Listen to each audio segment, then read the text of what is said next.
We've got Seasons Beatings and wild GoFundMes to talk about as we're heading into the final PPW show of 2025. We're talking about PPW Presents Seasons Beatings. We are the Video Bros. I'm Bobby Munson, and the man sitting beside me, you know him. He's the man with the angelic voice. He's Papa Smokes. Papa Smokes, happy Thursday. How you doing, brother? Woo, I'm doing great, Munson. It's Thursday, and we're here as usual on Ring Respect Radio on OLE Podcast. I couldn't be happier about this week's episode as well because we get to talk some of our homegrown talent.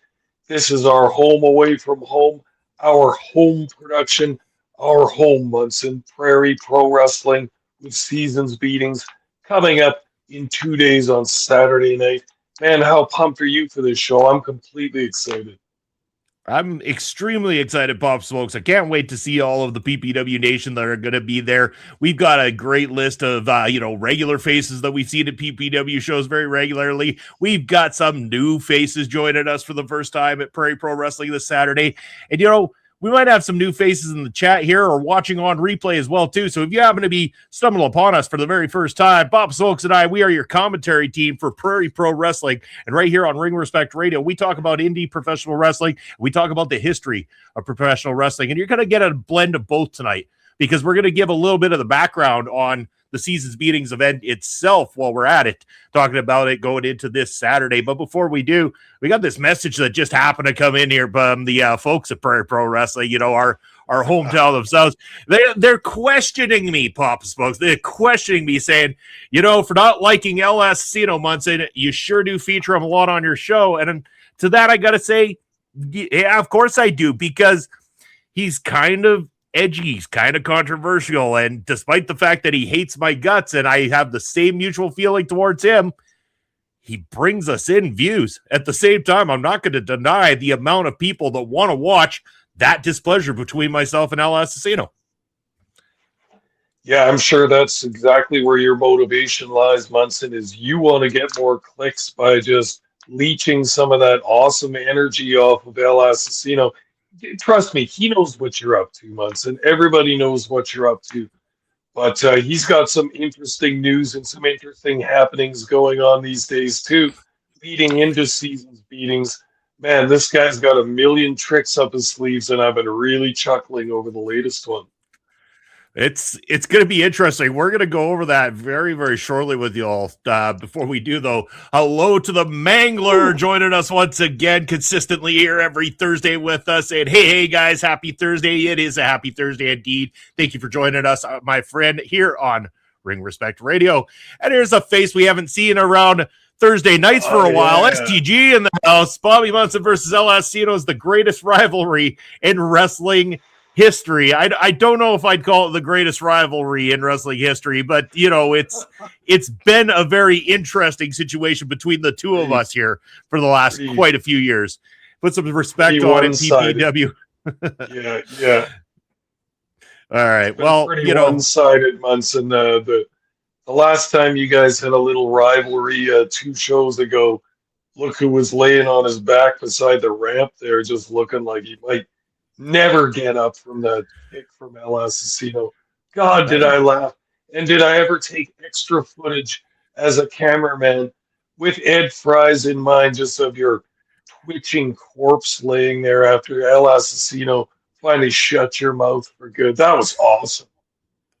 Very one-sided, but I love it. And El Asesino losing was bad booking. No, El Asesino got what was coming to him, man. He went and, he poked the bear one too many times. And the thing is, it happened with Jacob Creed once upon a time. He poked the bear one too many times, and he found out what happens as a result. And, we're going to talk all about that here tonight on the show. I can't wait to get into it. It is not a scheme, Munson. What do you mean scheme? What, like, the GoFundMe? It is a scheme. It is a scheme. You think this guy legitimately wants your money because he respects you? He doesn't respect anybody. Not a soul. No. Not a soul. I mean, you're calling it a scheme, Munson? Come on. GoFundMe is completely legal. It's completely up to the will of the donor, whether they want to give money or in what amount. And look at the donations he's got already from such esteemed Ring Respect viewers such as Brian Carter, one of El Asesino's biggest fan, possibly his biggest fan. STG in there as well. But oh, come on, come on. We're getting some allegations here now. STG, I thought you were a fan. Ed saying good evening to you anyway, Pop Smokes. I mean, he's happy that you're here on Ring Respect Radio. Always glad to see you, Ed. You know what? Because we want to, for those who aren't familiar with this post that's been going around and might want to know a little bit more in depth what we're talking about, let me pull it up. You guys want to see it? Here it is. El Asesino has been getting the posts done and then getting Prairie Pro Wrestling to, share them out as well too. You can see right there, the posts have been made to the Prairie Pro Wrestling social media, and I will do one better. Let me bring up the actual page for the fundraiser itself. Let's go to the GoFundMe page for El Asesino and find out what this is all about. Here we go. Share screen, fundraiser for El Asesino, and let me read this out for you all so you can hear what he has to say. Mi nombre es El Asesino. And after what happened inside the cage with Michael Allen, Richard Clark, after the scissors, after the mask ripped right off my face, after the blood stained my gear, the damage didn't come from his hands. It came from you, Saskatoon. You cheered. You begged for more as my mask, my identity was torn apart in front of you. You witnessed the destruction of everything I own, and you loved it. My mask ruined. My ring gear shredded, my pride still standing. Saskatoon, you owe me. If you love the carnage and you love the chaos and if you love the moment my mask was ripped from my skin like a trophy, then you can help rebuild what your cheers destroyed. Because I've launched a GoFundMe out of necessity. A new mask, new ring gear, a new chapter for El Asesino. And the next time I walk into Saskatoon, every dollar you donate will be a reminder that you helped create the monster coming back for revenge. The blood is on your hands, so is the comeback. Donate or watch the consequences. He's raised 240 of 400 damn dollars on this thing already from people who have gathered to get this thing. And in that process, he's also started threatening Papa Smokes. He started threatening. He is now threatening the kittens, like poor little kitty cats. He threatened them today. He said that if anybody shares the post or likes the post but doesn't donate to his GoFundMe, he is going to hurt kittens moving forward. And that the pain and suffering of these kittens is on the hands of every single person that caused this. This man is sick. He is not human at all.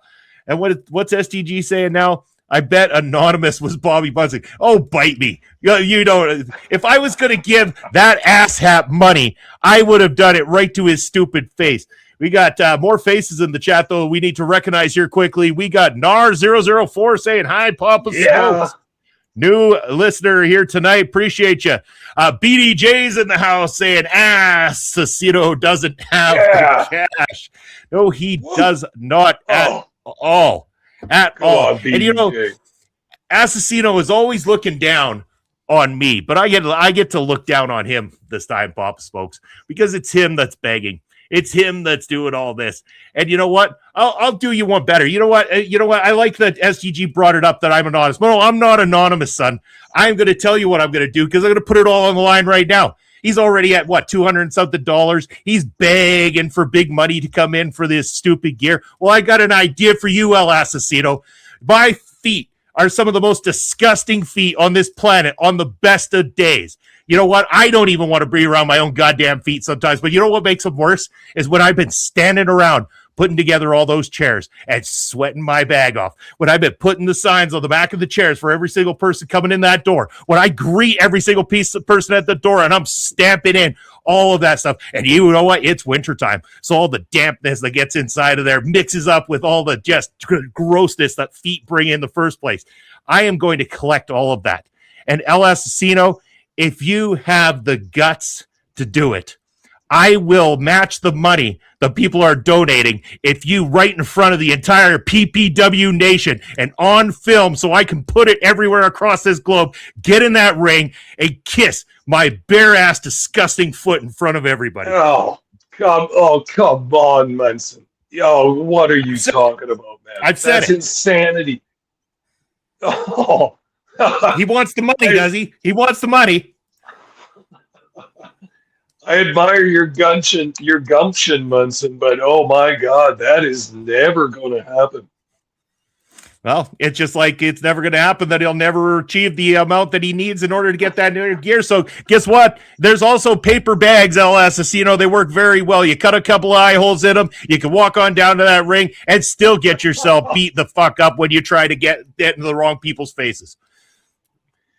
You live in a vivid fantasy world, don't you, Munson? Like, I imagine that in your thoughts all day long, it's kind of like a movie, and you're the star of it, Munson, and nobody else matters. You know what that's called, Munson? You're a narcissist, and you think everything revolves around you.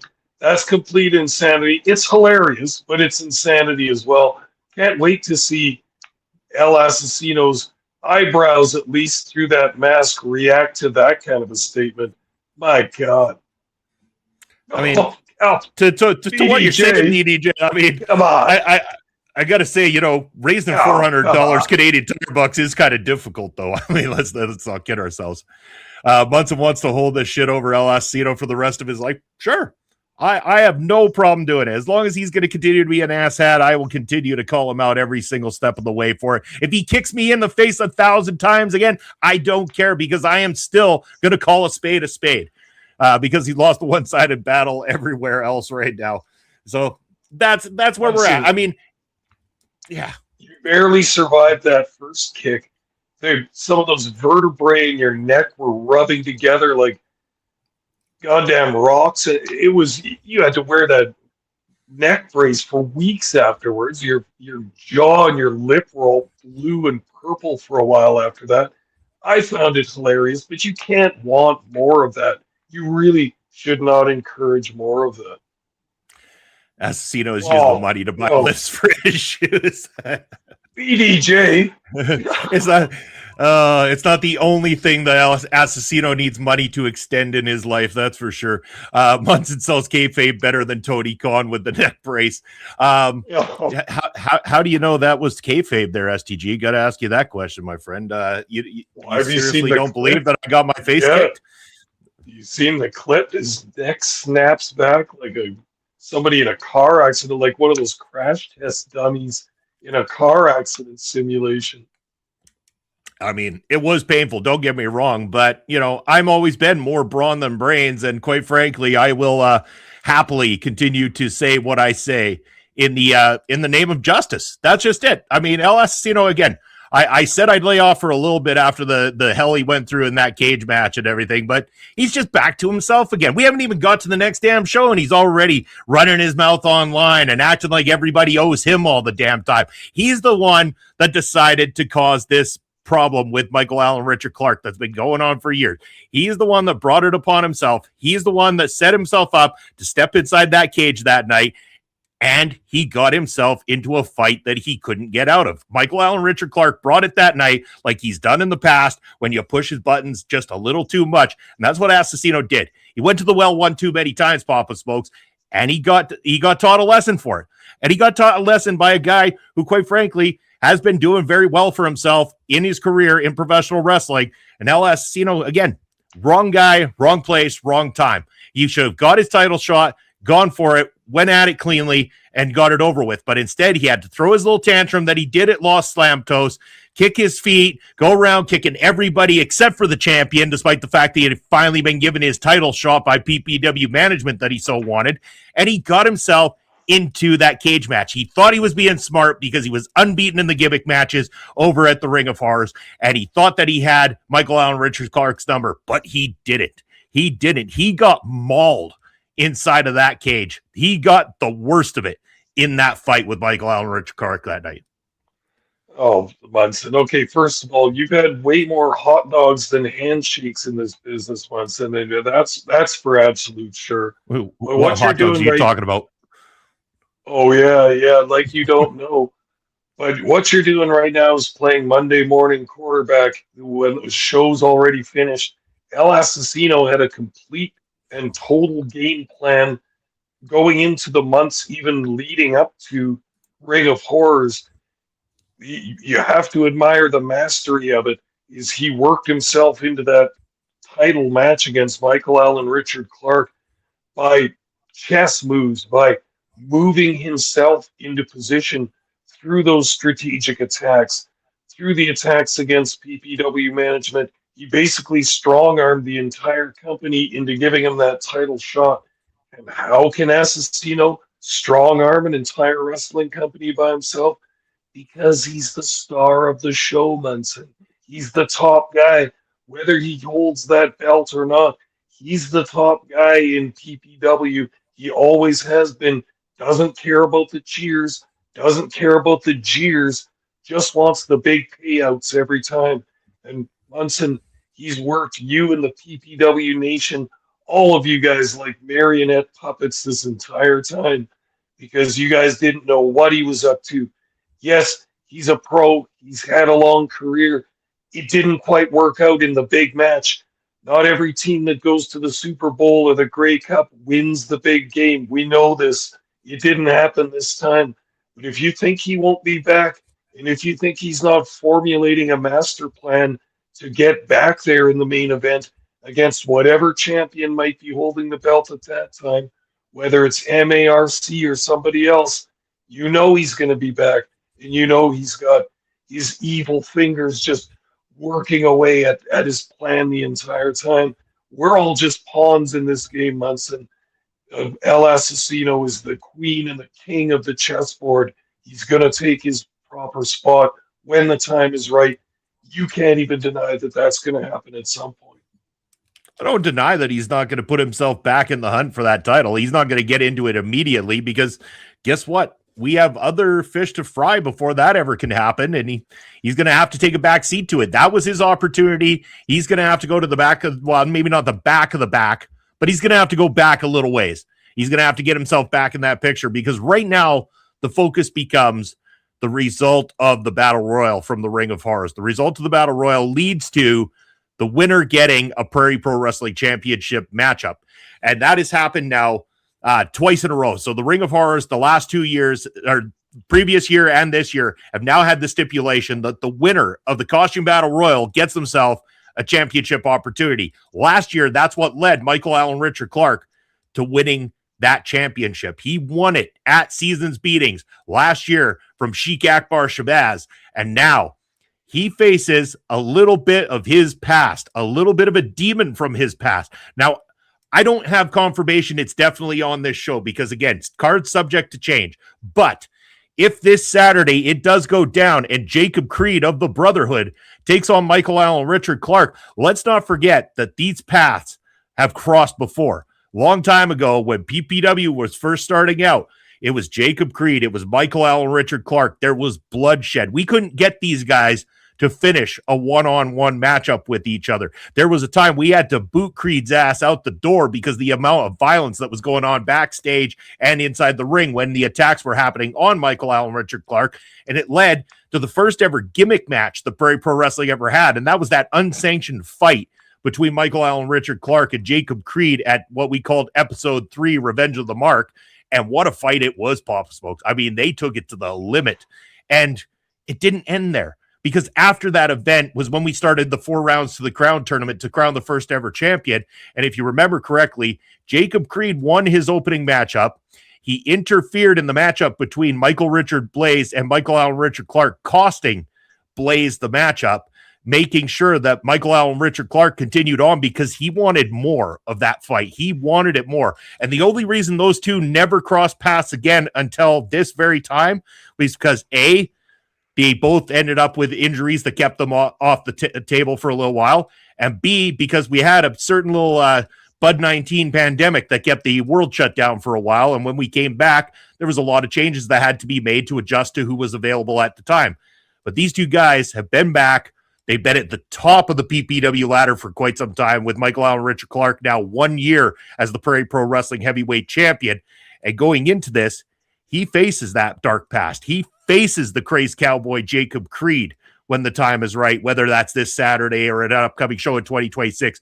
But I can tell you, you're not going to want to miss when this one goes down, because Jacob Creed, he's kind of that I don't want to call it a long shot. He is a veteran of this business, and he is somebody that Michael Allen Richard Clark cannot take lightly, because Jacob Creed, if he wants to get the job done on that day, not only is he capable of it, but he's also got the Dixie Dragon and the wrestling smartest man, Bucky McGraw, in his corner as well. Absolutely. It's a good point that you make, that this is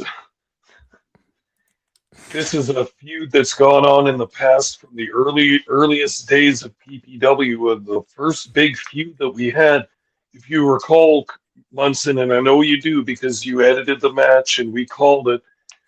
It was Jacob Creed versus Michael Allen Richard Clark, and it seemed like a regular match when it was started, and there was no particular animosity going on that we could see just as viewers watching the match. But then it broke down quickly, and you could see that Creed didn't want to have a regular wrestling match against Michael Allen Richard Clark, but just started venting this violence upon him, threw Clark down onto the ropes and was just raking that cowboy boot across Clark's forehead and across his face a bunch of times. I mean, we see some heinous moves performed in the ring, but this was just done with such malice that you could see the look on Michael Allen Richard Clark's face, like, what are you doing, man? Like, what's actually even going on here? Why are we not having a match? And why are you attacking me with special hatred here? And that match broke down very quickly. You could see that Clark had his forehead opened up a little bit by those cowboy boots of Creed's, and then it was on from there. And a couple of sneak attacks later, and we got ourselves a lights out, no disqualification street fight. And you remember this match very well, as all the PPW Nation does. Excuse me, it's one of the main matches in Prairie Pro Wrestling history in terms of its main event caliber and the excitement and the anticipation that it generated amongst the fans. This was an amazing match, and you and I had the honor of taping it on camera work. And I remember, Munson, you know this story. I got the best shot I ever had as a cameraman during that match of Michael Allen Richard Clark raking Jacob Creed's face across that piece of fencing that was holding the fans off from the ring. And oh man, that was a personal high for me as a cameraman. But that match being one of the big ones in the history of PPW, we never saw anything like it. And Munson, you got your best shot probably ever as well in that match. From the very finish of that match, Michael Allen Richard Clark, in an ironic move, uses Jacob Creed's own bull rope against him, wrapping it around his neck, throwing him over the top rope, and effectively hanging the man. Wow, was that intense. Creed with no point or no other option but to just submit in this match or get the complete life and air choked out of his body for good. Man, did that get intense, and was that ever a crazy match. Munson, you got to remember getting that camera shot. That was absolutely beautiful. Oh, yeah, I was right in the heart of it. And again, it wasn't even by Jacob Creed's decision to quit. The referee stopped the fight at that point because Jacob Creed went completely limp in that hangman's noose.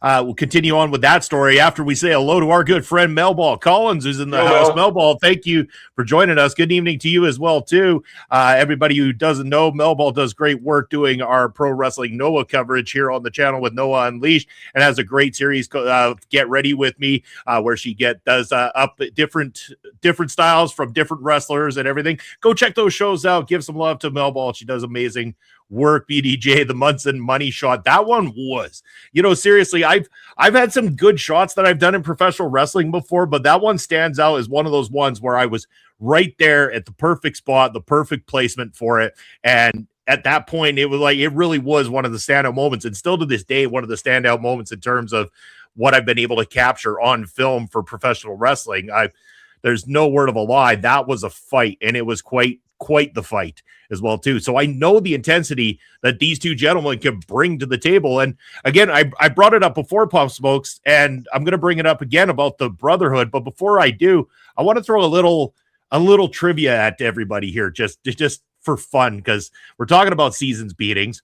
And Seasons Beatings has been around more than once, of course. Seasons Beatings, the very first time, took place December of 2022, and it has been a consistent show since then. So 2022, we're looking at, this will be the fourth, just like Ring of Horrors. It is the same amount of time that the Ring of Horrors has existed, that Seasons Beatings has existed for Prairie Pro Wrestling.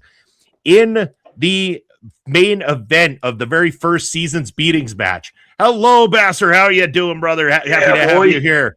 Yeah, you picked the right night to come here. Talking PPW here tonight. But yes, the very first Seasons Beatings in 2022, I will say, featured El Asesino, who we talked heavily about at the beginning of the program here tonight.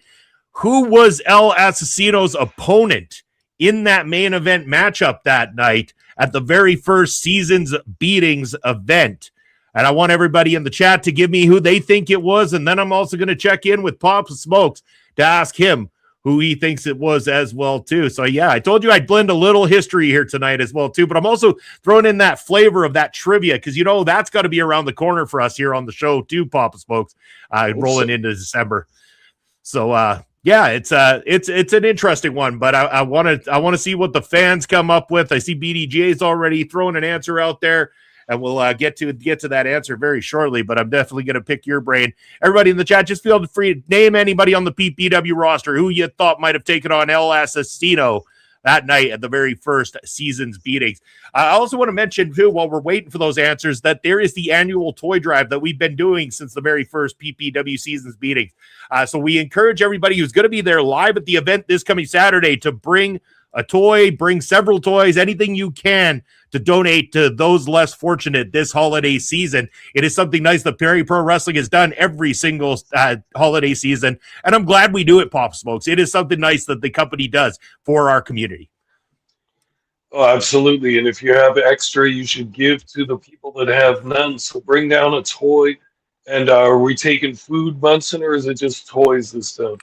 It's always been just toys. We do the toy drive there for Prairie Pro Wrestling. So right. Well, bring a toy. Let's give some love to the kids. Some kids, it's sad when they don't have very much at Christmas time. So give anything you got extra. Give, please.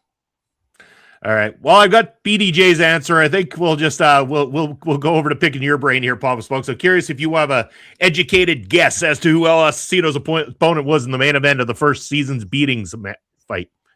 Well, I don't know about educated. I feel like I should know this probably, but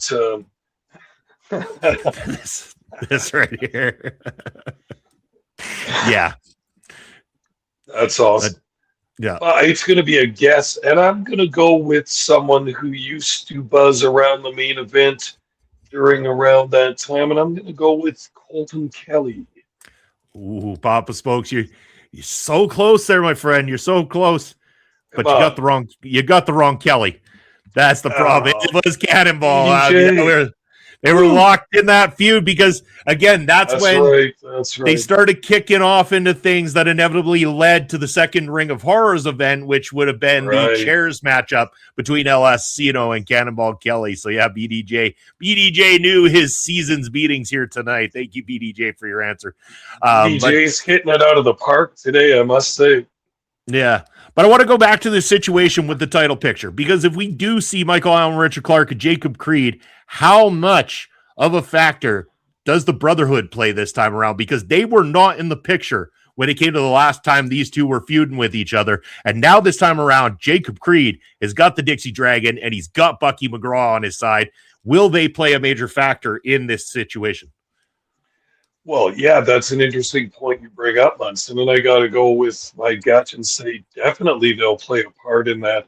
The other thing that's weird is that since the feud of Michael Allen, Richard Clark versus Jacob Creed that we were just discussing that happened in the early days of 2019 in PPW, Mark and Creed haven't really crossed paths that much, because once Creed and Bucky and the Dixie Dragon formed the Brotherhood, they wrestled a lot of tag team matches, almost strictly tag team matches, maybe a couple singles matches here and there. Bucky McGraw also wrestles as a single sometimes, but Creed and Mark never really crossed paths that much. So it's kind of interesting that they have this history together, and yet in the current day, they haven't touched each other in a while now. So are there going to be any differences?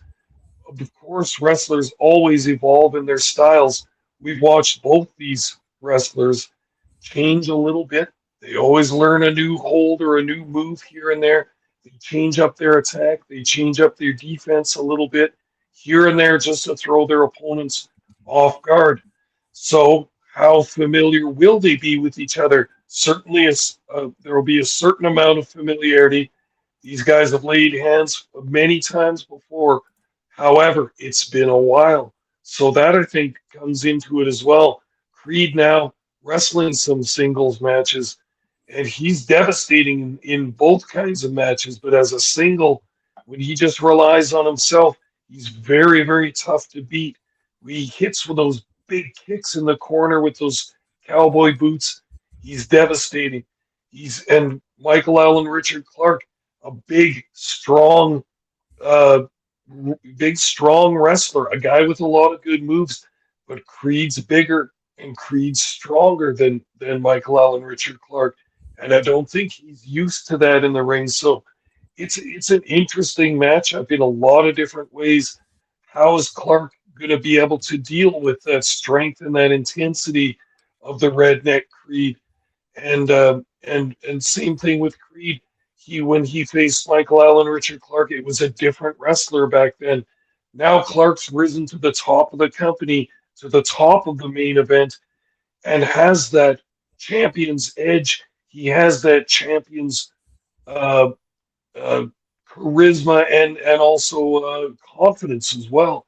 So, I mean, they're both different than what they were before. That presents interesting connotations for if they have a championship match coming up at Seasons Beatings. We'll see that night, but that's strong speculation that they might. Very much so. And you did mention about them being in the tag picture for a while there, Pop Smoke. So it's a great way to segue into the next thing I want to talk about going into Saturday's show, and that is the PPW Tag Team Championship.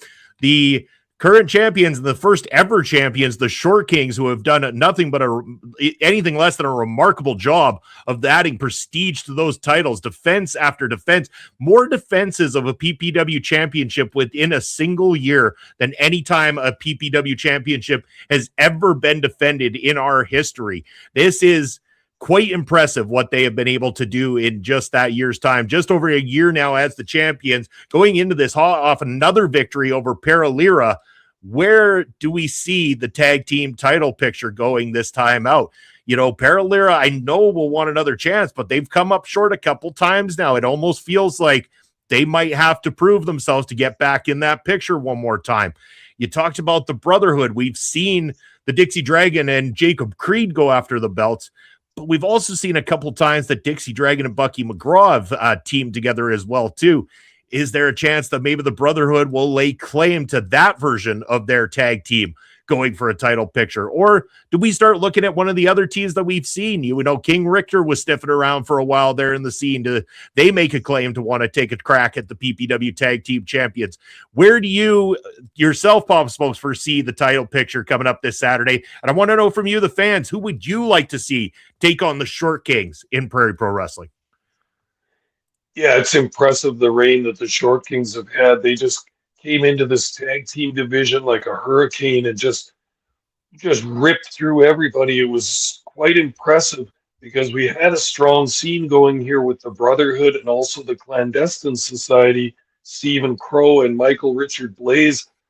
It was, we were covering that at the time, Munson. It was up in the air as to which of those teams might be the first ones to bring home the PPW tag belts. And of course, in that insane three-way tag team ladder match, we saw the Short Kings come up with the victory. they're so charismatic, and they've just got so much energy that they're undeniable in a way. And like you say, they've defended the titles so much.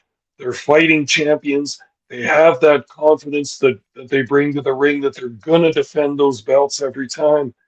But this tag team division has been changing a little bit.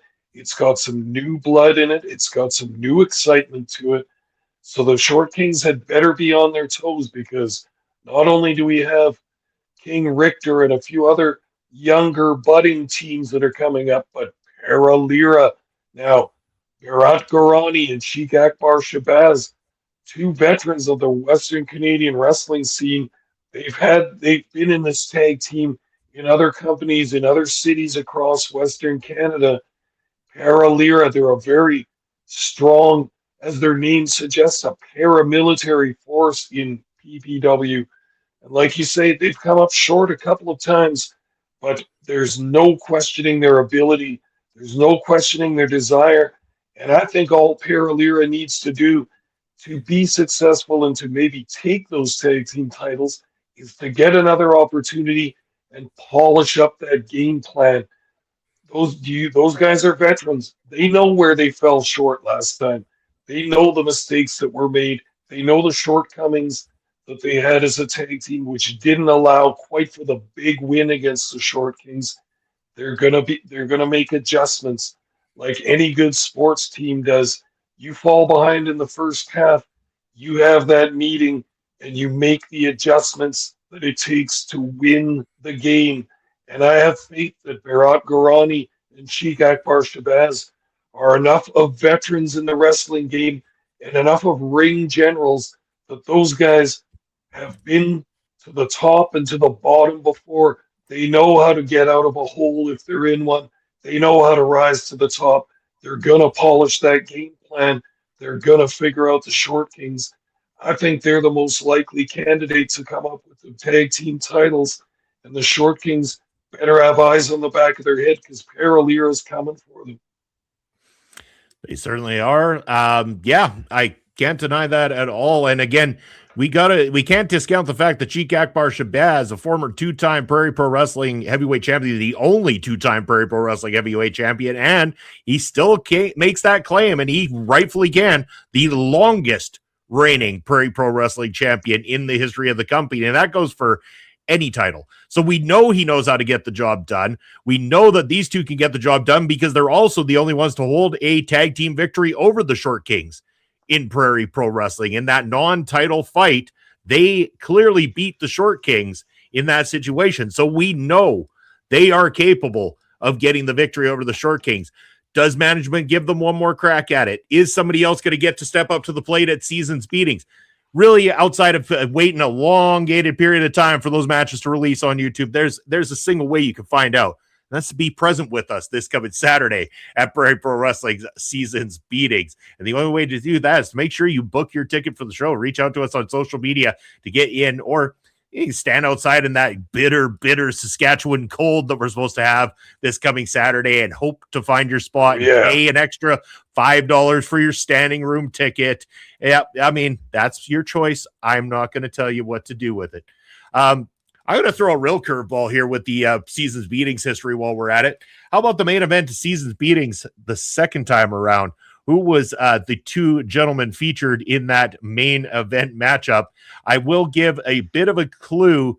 It was a number one contenders matchup, and the person who won it would go on to inevitably make their way into the championship picture. That's a tantalizing clue, Munson. I'm almost handing you the one person, but I have a feeling nobody will be able to name the second person unless BDJ's already rifling through our Facebook page over there and try to check back on the old PPW posters that are posted. But, but I believe BDJ. I believe that the BDJ knows enough about Prairie Pro Wrestling and has absorbed enough Prairie Pro Wrestling knowledge over the years that he might, in fact, actually know the answer to this one.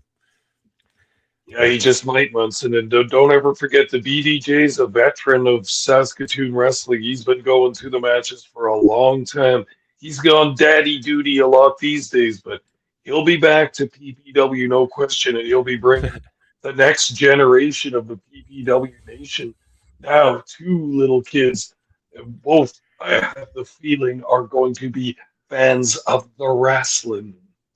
It's usually the way it goes, right? I mean, kids come Yes, along, you get them watching the yes, wrestling. Next thing you know, they're hooked on it just as much. We've seen it with Bass and Bass Jr. over there. We've seen it with other yes. people in the audience bringing the kids. We've seen, some of those kids have gotten a lot older over these years, Pop Smokes. I remember I the know. PPW Super Fam used to be the HIW Super Fam, and the little one that came along to all the shows now, he's just about as tall as you and I at this point in time. Yeah, I He's a know. full-grown man all of a sudden.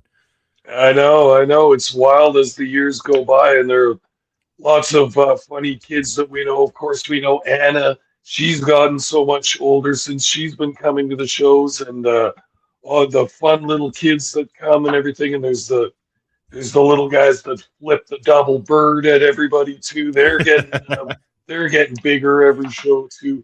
Just fun. I just love to see the next generation coming along. Hey, Munson, do you remember that one show a couple years ago when that kind of VIP section to the left of the entrance ramp was that kids soccer game or that kids soccer team that came in? And Yep.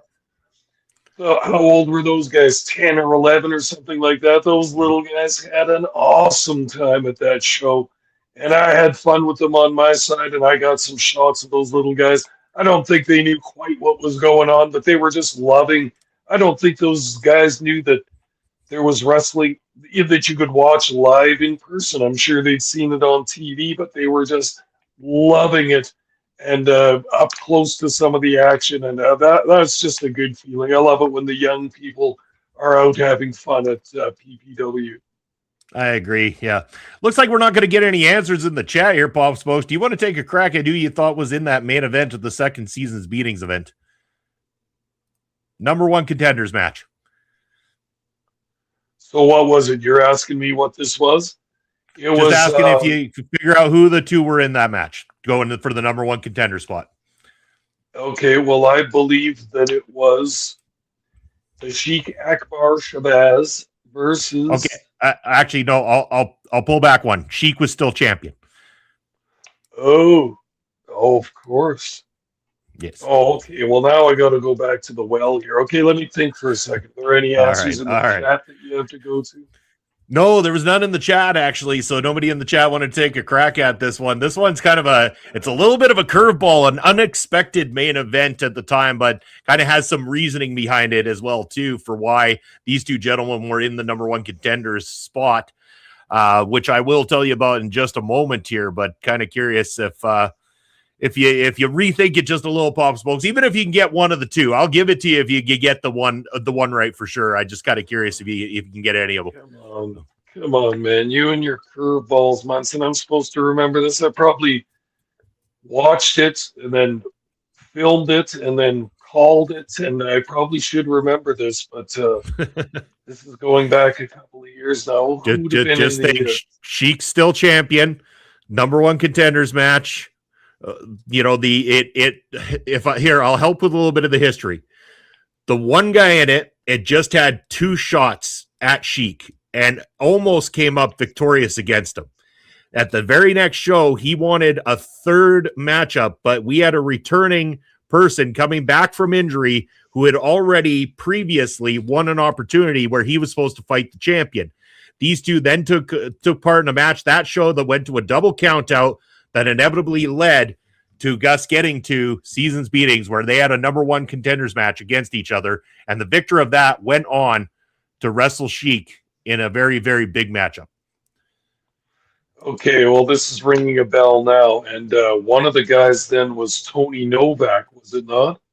Ding, ding, ding. That's the curveball one. You got the curveball one there. I didn't know if anyone would get Tony on that one, but yes, it was Tony. Who his opponent was, though. Yeah. Okay, you got to help me with his opponent. Yeah, it was Colton Kelly. This is the match Colton Kelly won. So this is the match Colton Kelly won to inevitably give him the shot when we came back from winter break at Love is Dead to become the Prairie Pro Wrestling Heavyweight Champion. But he had to earn it by beating Tony first, because him and Tony fought to a double count out at the previous show, and that match was there because of the fact that Tony had a very good claim that he kind of got cheated out in that match against Sheik, because in that second match with Sheiky, Tony brought his A game to that match. That was the finest work that Tony Novak has ever brought to a professional wrestling ring. And he thought he had it, Papa Smokes. You remember that eruption when people thought the Sheik had been beat by Tony Novak. For all the shit talking that had happened leading up to that, that nation was unglued thinking that they had a new champion, and they were happy for Tony. And then he got cheated. He got cheated and never got that chance again. Colton Kelly went on to get it and become the PPW champion nonetheless, but crazy moment in the history of Prairie Pro Wrestling. I'm glad you reminded me of that, because we had a series of good matches throughout all that, and there was some grumbling here and there about fans wondering if Novak was at the top of the heap, and then when he got in the ring with Shabazz, he proved himself, man. He's such a good wrestler. He's got that fast style, that aerial style that the fans love to watch. He's a hometown Saskatoon boy. The fans love to cheer him. And he had the first match against Shabazz didn't go so great.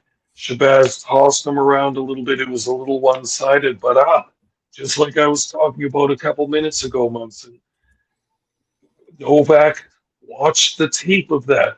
He didn't like his performance in that first match, so he watched and he studied and he studied and he adjusted and he improvised and came up with that second match where he was this close to taking that belt off Shabazz. Shabazz having to go deep into the bag of tricks to come out with the win on that one, as he did in many of his defenses. But again, that's that champion's advantage. He doesn't have to win. You have to beat him. He doesn't have to lose. He just can't let you actually beat him. So Shabazz took advantage of that champion's advantage many, many times. And Tony Novak was only the latest guy to come up short on that. But wow, Colton Kelly, you remember that was a big match in PPW's history too. When he pinned Sheik Akbar Shabazz, the crowd became unglued. And I know that we played the clip of that a number of times. I'm getting goosebumps just thinking about it right now. The roar from the crowd when the referee's hand struck 3 on that pinfall on Sheik Shabazz after the fans had been praying for him to lose for over a year. And when that almost two. For sure. And when that pinfall finally happened, that was insanity. And I just turned around with my camera and just swept the crowd because it was just sheer exultation, sheer religious ferocity going on throughout the crowd. It was insanity. And what a huge moment. Finally, their championship out of the grasp of the evil Sheik and into the hands of the crowd favorite, Colton Kelly. Woo, that was a big moment in PPW history. Love that one. It was a fantastic moment, and we love talking about that history of Prairie Pro Wrestling. It's always fun to recap these things and go over them and stuff, and that's why I'm glad we get to talk a little bit about the history of Seasons Beatings, because again, Seasons Beatings creates some magical moments. People, they relate to the Ring of Horrors as our big show, and it is. We go all out for the Ring of Horrors, but I always say the other consistent show that we have had just as long as the Ring of Horrors is Seasons Beatings. We do the toy drive. We deliver some fantastic matchups. We have had title changes. We have had monumental moments at Seasons Beatings as well. I'm told people here weeks ago that they need to get their tickets, Papa Smokes, because I'm telling them right now, they're not going to want to miss this. You don't want to sleep on this Saturday's Seasons Beatings. And again, I'll say it as always, this phrase, that's not a prediction, that's a spoiler. Coming up this Saturday, there is going to be monumental history-making moments at Prairie Pro Wrestling Seasons Beatings, and I bet my reputation on it.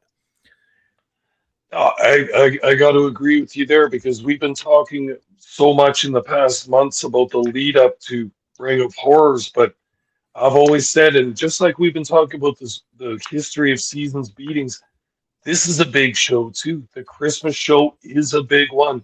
It finishes the calendar year which isn't all important in the world of pro wrestling, and yet it kind of is because some things will lead up to Ring of Horrors.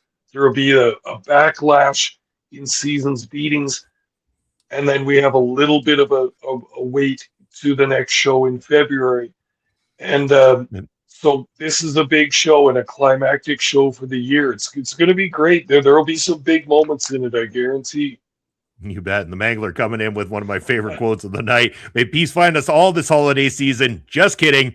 Bring on the beatings. And those beatings will be plentiful. We are going to see some of the great blue chip stock of PPW on display.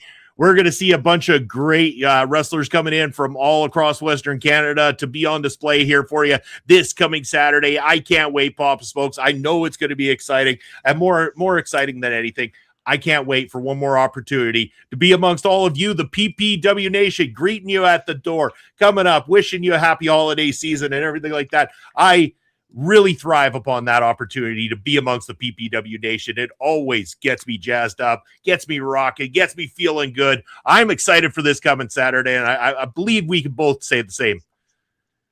Oh, very much so, and for some of the same reasons, too. And we've talked in this podcast many times about the people we've met and the people we've developed relationships with throughout the wrestling business. We've built a community here, a wrestling community in Saskatoon and in Saskatchewan in general through PPW and its fans. And if I had feelings like a normal person, I'm sure they would be just warm and fuzzy at just the thought of everybody coming back to the shows. All the people I recognize, all the people I know, the chit chats, the puffs, the smokes, everything that goes on at the show, joking around, assing around with the PPW Nation, some of our favorites. We don't need to go through the names. We've got all kinds of favorites that come to the shows. But we've built that community, and it's all about enjoying pro wrestling, coming out to the live shows, supporting, buying a t-shirt. It's Christmas time. Buy those t-shirts. Get a Jacked and Juicy shirt. Get a Short Kings t-shirt for the person you love. Stuff it in a stocking. Wrap some paper around it. Throw it under a pine tree. Whatever you want to do. But come out. Be part of the community. Be a wrestling viewer. It's not like watching it on TV. You get to sit right in the crowd. The sights, the sounds, the smells, and everything else involved with PPW wrestling. There's nothing like wrestling live. And yeah, forget about TV for a bit. Come out, be amongst the people, be amongst the community, and enjoy the product that we've got right in your backyard at the Cosmos Center, just off Broadway in Saskatoon. Woo yeah, come and join us. Have a beer, have a smoke, and have some Seasons Beatings, some Christmas fun, all with the wrestling fans. As Papa Smokes so politely put it, PPW appeals to all of the senses of pro wrestling fans. So come join us this coming Saturday. But that's going to be it for us this week. I'm going to put that big expensive ticker of Papa Smokes is up on the screen. He's going to let you all know where you can reach out to him if you want to talk some wrestling. Oh, hell yeah. Every Thursday, I'm at Ring Respect Radio, the podcast you're watching right now, on Ole Podcasts and Video Bros Network. I'm also on Elon Musk's free speech wonderland, known as X. I am at smokes_papa. Also on Twitch, allegedly at least, at papa_smokes_. That's where you can find Big Papa Smokes. As for myself, Bobby Munson, the ticker down below is going to take you to all of my social media for what I got coming up. You can join myself and Papa Smokes on the Prairie Pro Wrestling YouTube channel this Saturday, where a new match is going to be coming at you, and we are your commentary team for that. So go check it out and subscribe to Prairie Pro Wrestling over on YouTube. Then you can join myself. You can join Andre C. and potentially Ed Fries this coming Sunday, 11 a.m. Eastern time for Point of View. And seeing as that's the day after Prairie Pro Wrestling, you might just get a few little insights into what went down at Seasons Beatings by joining us at 11 a.m. Eastern time this coming Sunday afternoon. And then, of course, right back here next week, Papa Smokes. I think we got some more Ring Respect Radio. Do you want to tell the people right now what we got coming up next Thursday? I don't know, Munson, so you should tell them. I know we discussed this earlier, but what was the final decision on next week?